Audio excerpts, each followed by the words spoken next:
ఈరోజు చనిపోవడం జీర్ణించుకోలేకపోతున్నాం. రామోజీరావు గారు నాకు 40 సంవత్సరాలుగా తెలుసు ఆయన్ని. ఆయన అనునిత్యం సాధన చేసింది సమాజ హితం కోసం పనిచేశారు. ఈ తెలుగు జాతి కోసం పనిచేశారు.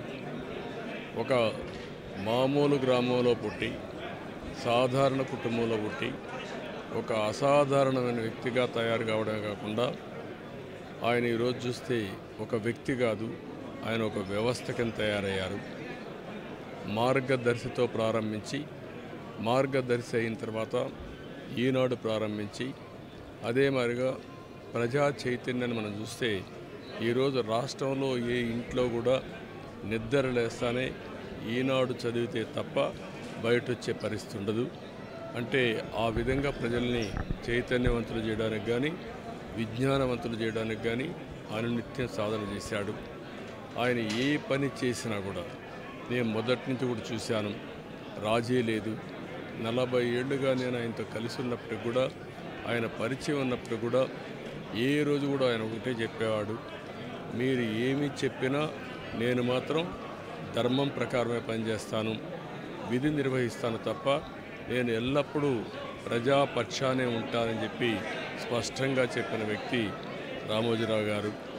అంతేకాకుండా నిన్న చనిపోయే వరకు ఆయనకు ఒకటే కోరిక, నా కోరిక అంతా కూడా నేను అనునిత్యం పనిచేసి పని చేస్తూ పనిలో చనిపోగలిగితే అది నాకు ఆనందంగా ఉంటుంది. అంతేకాదు నేను చేసే ప్రతి నిమిషం నేను బ్రతుకున్నంత వరకు ప్రజల కోసం పనిచేయాలి, పని చేస్తూనే ఉండాలని చెప్పిన వ్యక్తి రామోజీరావు గారు. ఆయన నిర్మించిన వ్యవస్థలు శాశ్వతం. ఒక ఈనాడు శాశ్వతం, అదే మరి ఈటీవీ శాశ్వతం. ఇది కాకుండా చిత్ర పరిశ్రమ కూడా ఎనలేని సేవలు అందించాడు.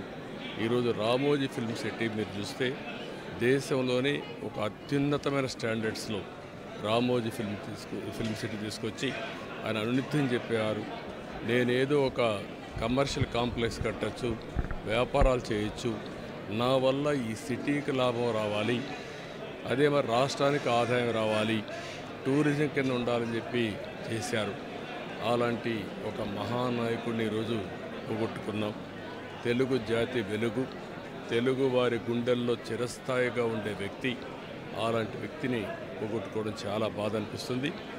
ఏదేమైనా ఆయన ఇచ్చిన స్ఫూర్తి ఉంది. నా జీవితంలో ఎన్నో సంఘటనలు, నాకు ఎప్పుడైనా క్లిష్టమైన సమస్య వస్తే ఆయనతో నేను కన్సల్ట్ చేస్తే దాన్ని ఏం చేయాలనో ధైర్యాన్ని ఇచ్చే వ్యక్తి అతను. అందుకే మొన్న కూడా మీరు చూస్తే ఎప్పుడు ఎన్నికలు వచ్చినా కూడా ఆయన ధర్మాన్ని నిర్వహించాడు. ఆయన ఎప్పుడు కూడా ధర్మం సైడే ఉన్నాడు, అదేవిధంగా పనిచేశారు. అందుకే ప్రజల్లో కూడా ఒక అచంచలమైన విశ్వాసం ఆయన పైన. దానికి కారణం ఆయన జీవితం మొత్తం ఆయన సంపాదించిన విశ్వసనీయత. అలాంటి వ్యక్తిని పోగొట్టుకోవడం చాలా బాధేస్తుంది. ఏదేమైనా ఆయన ఆశయాలు ఈ తెలుగు జాతికి ఉన్నాయి. ప్రతి ఒక్కరు కూడా ఆయన ఆరాధిస్తారు. అందుకనే ఈరోజు ఒకటే కోరుతున్నా, ఆయన చెప్పిన విషయాలన్నీ నా చెవుల్లో ఎప్పుడూ రింగుమంటూ ఉంటాయి, వినపడుతూ ఉంటాయి. తప్పకుండా మళ్ళా తెలుగు జాతిని ఏ విధంగా ముందుకు తీసుకుపోవడానికి, అదే మరి ప్రత్యేకంగా ఆంధ్రప్రదేశ్ నష్టపోయింది, ఆ రాష్ట్రాన్ని అభివృద్ధి చేయడానికి రామోజీరావు గారు ఇచ్చిన స్ఫూర్తితో ముందుకు పోతానని చెప్పి తెలియజేసుకుంటూ మరొక్కసారి ఈనాడు ప్రేక్షకులకి, ఈటీవీ ప్రేక్షకులకి, రామోజీరావు గారి ఈరోజు ఈ సంస్థలో పనిచేసే సిబ్బందికి, అదే మరి కుటుంబ సభ్యులందరికీ కూడా నా ప్రగాఢ సానుభూతి తెలియజేస్తున్నా. వారికి భగవంతుడు ఒక శక్తిని ఇవ్వాలి. ఆ శక్తితో మళ్ళీ ఈ లెగసీని కంటిన్యూ చేసి రామోజీ గారి యొక్క స్ఫూర్తి చిరస్థాయిగా ఉండడం కోసం వాళ్ళు పనిచేస్తారని చెప్పి ఆశిస్తున్నా. అదే సమయంలో ఆయన ఆత్మకు శాంతి కలగాలని భగవంతుడిని మనస్ఫూర్తిగా ప్రార్థిస్తున్నా. ఆయన చేసిన పనులు శాశ్వతం. భవిష్యత్తులో కూడా తెలుగు జాతి గుర్తుపెట్టుకునే విధంగా చేశారు. అలాంటి ఆయనకు మనశ్శాంతి కలగాలని భగవంతుడిని మనస్ఫూర్తిగా ప్రార్థిస్తూ, తెలుగువారి అందరూ ఆశీస్సులు ఉన్నాయి, ఆ ఆశీస్సులు ఆయనకు ఎప్పుడూ ఉంటాయని చెప్పి కూడా కోరుకుంటూ అందరి దగ్గర సెలవు తీసుకుంటాం.